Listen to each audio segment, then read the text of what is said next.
আয়নার ভেতর থেকে বেরিয়ে এলো এর সেম দেখতে আর একটা কয়েন। কৌশলগুলো জানতেই হয়। হাতের মধ্যে পাম্প করে রাখা ছিল একটা সেম কয়েন, দুটো সেম কয়েন নিতে হবে। আমি 2 টাকার দুটো সেম কয়েন নিয়েছি। কয়েনটা সামনে রাখলাম, দেখাচ্ছি এরকম করে, কিছু নেই। ওইটা তারপর নিয়ে পেছনে রাখতে হবে, আর যেটা হাতে ছিল ওটাকে ছেড়ে দিতে হবে।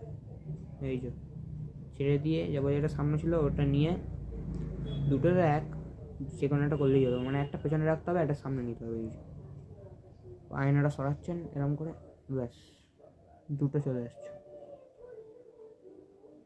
এই যে দিলেন সামনে, দুটো চলে গেল। Thank you.